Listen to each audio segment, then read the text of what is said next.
Life began in shadows too small for eyes.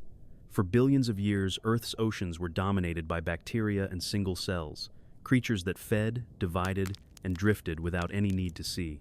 The seas were crowded but blind. Then, 500 million years ago, something extraordinary happened. Eyes evolved. Vision changed the rules of the ocean forever, sparking what scientists call the Cambrian explosion. Predators learned to track, ambush, and chase prey in ways no creature had attempted before. And among those new hunters, one animal emerged so bizarre that even today it defies comparison. It had 5 eyes mounted like turrets on its back, a tubular body with no recognizable head, a round sucking mouth at the front, and a long trunk ending in a grasping claw. It is known as Opabinia, the predator with 5 eyes and no head, a creature so strange that the first time it was shown to experts, the room burst into laughter. But the fossil record does not laugh. It tells us that Opabinia was real, and that its alien body was once one of the great experiments in the story of life. To understand how such a creature came to exist, we need to picture the Cambrian seas around 508 million years ago. The continents were small and scattered, the land barren and mostly lifeless, but the oceans were lush and dangerous. Thick mats of cyanobacteria coated shallow seafloors, producing oxygen that allowed complex life to thrive. Trilobites crawled over mud plains like armored beetles. Early worms burrowed through sediment. Sponges, algae, and filter feeders grew on reefs built by microbes. Above this slow-moving background, predators patrolled. Some had spiny armor. Others wielded grasping claws. Many had eyes that seemed to bloom overnight in evolutionary time, an arms race of sight and speed. In this arms race, Opabinia occupied a niche no other animal dared to claim. It had a soft body segmented into about 15 divisions, each with pairs of flaps like fins that undulated in waves, propelling it over the seafloor.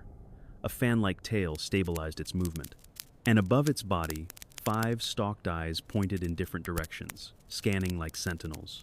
There was no clear head, no skull, no jaw. Instead, its mouth faced backward under its trunk, as if designed by mistake or dream. From that mouth extended a long, flexible proboscis, tipped with a claw that could grab prey and pass it backward into the waiting maw. The fossils that revealed this odd predator come from one of the most famous windows into deep time, the Burgess Shale of British Columbia. In 1911, paleontologist Charles Walcott split open slabs of fine black shale high in the Canadian Rockies and discovered soft-bodied animals preserved with microscopic detail. For decades, the fossils sat largely unstudied in drawers. When researchers in the 1,970 seconds began to examine them seriously, they found creatures that seemed to break every rule of anatomy. Opabinia was among the most confusing. Its 5 eyes were arrayed on stalks at the front of the body, yet behind them the mouth opened under the base of the proboscis. In sketches, the animal resembled a vacuum cleaner hose with fins. When Harry Whittington presented the reconstruction to colleagues in 1972, their laughter filled the room. But as he carefully explained, the fossils left no doubt. This was not an error of imagination. It was an error of nature that actually succeeded for millions of years. What did Opabinia eat? Evidence suggests it prowled the seafloor, using its flexible trunk to probe into burrows where worms hid. The claw at the tip could seize small, soft-bodied prey and bend to deliver them to the backward-facing mouth. Its eyes, 5 in total, likely gave it an overlapping field of view, allowing it to spot danger from multiple directions. Some researchers think 2 eyes pointed forward while 3 covered the flanks, an early attempt at panoramic vision. This made sense in Cambrian oceans, where predators struck from above, below, and behind. To survive, you had to watch everywhere at once. The mouth placement, though awkward by our standards, may have kept the body streamlined, while the trunk did the delicate work of hunting. The lack of jaws did not matter. Suction and clawing sufficed in a world of small, soft prey. From a distance, Opabinia must have looked like a ribbon with eyes. Its swimming motion was elegant, flaps beating in sequence like the wings of a stingray, but elegance concealed menace. For a worm buried just beneath the mud, the first sign of danger was a flexible appendage invading the burrow, followed by claws seizing the body and pulling it out into light. The worm had no chance to resist.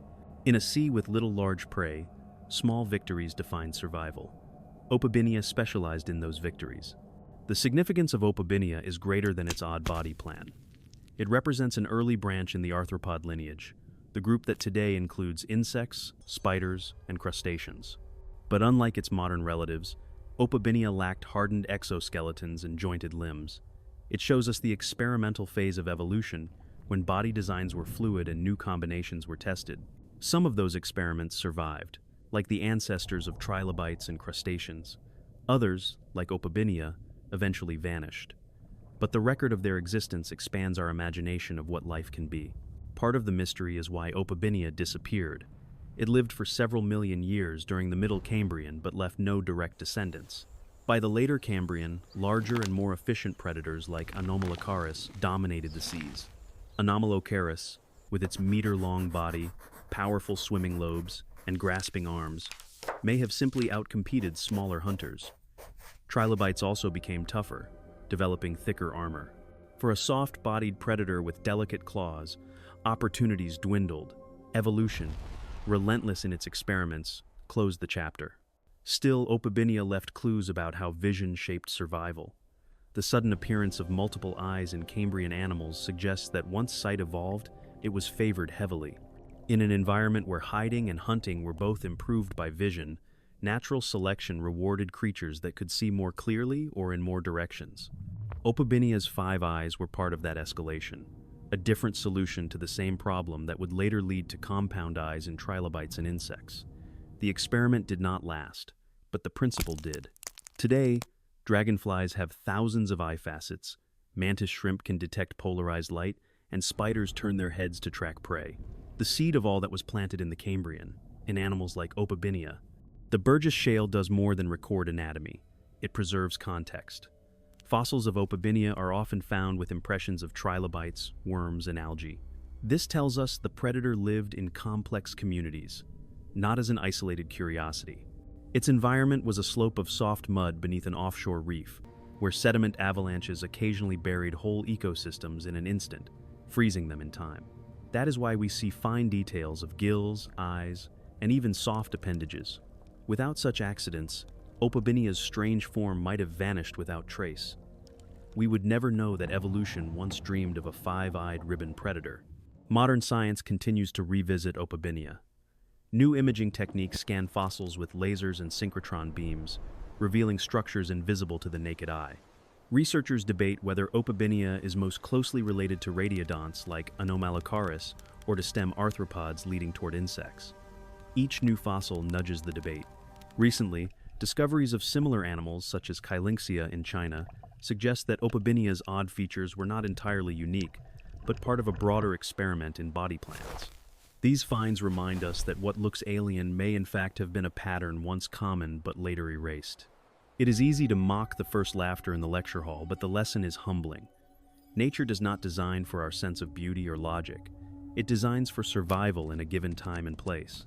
Opabinia worked because its environment allowed it to. Its 5 eyes were a solution to danger.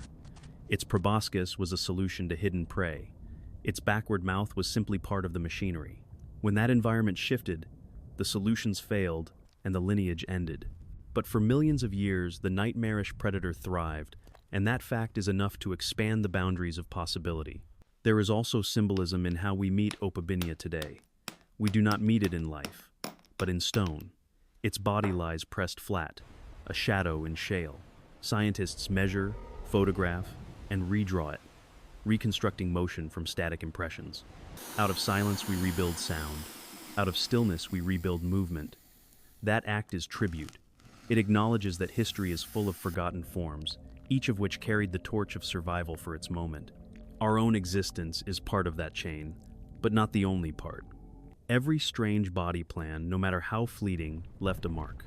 When you imagine Opabinia gliding through Cambrian waters, remember how much had to change for that moment to exist.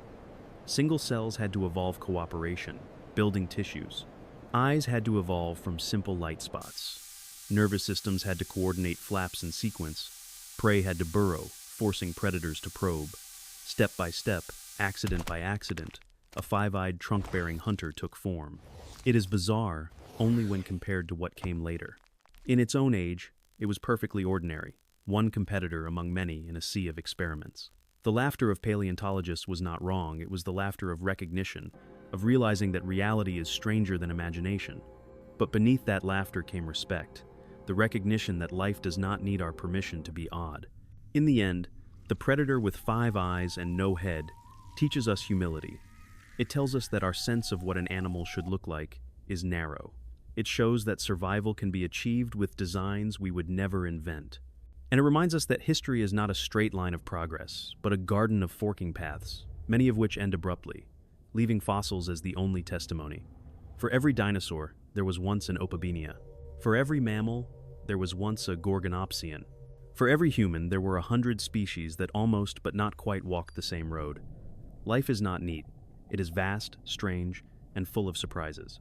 The seas of the Cambrian are silent now, their creatures entombed in stone, high in mountain ridges. But if you hold a slab of Burgess Shale to the light and tilt it, the shadow of Opabinia appears.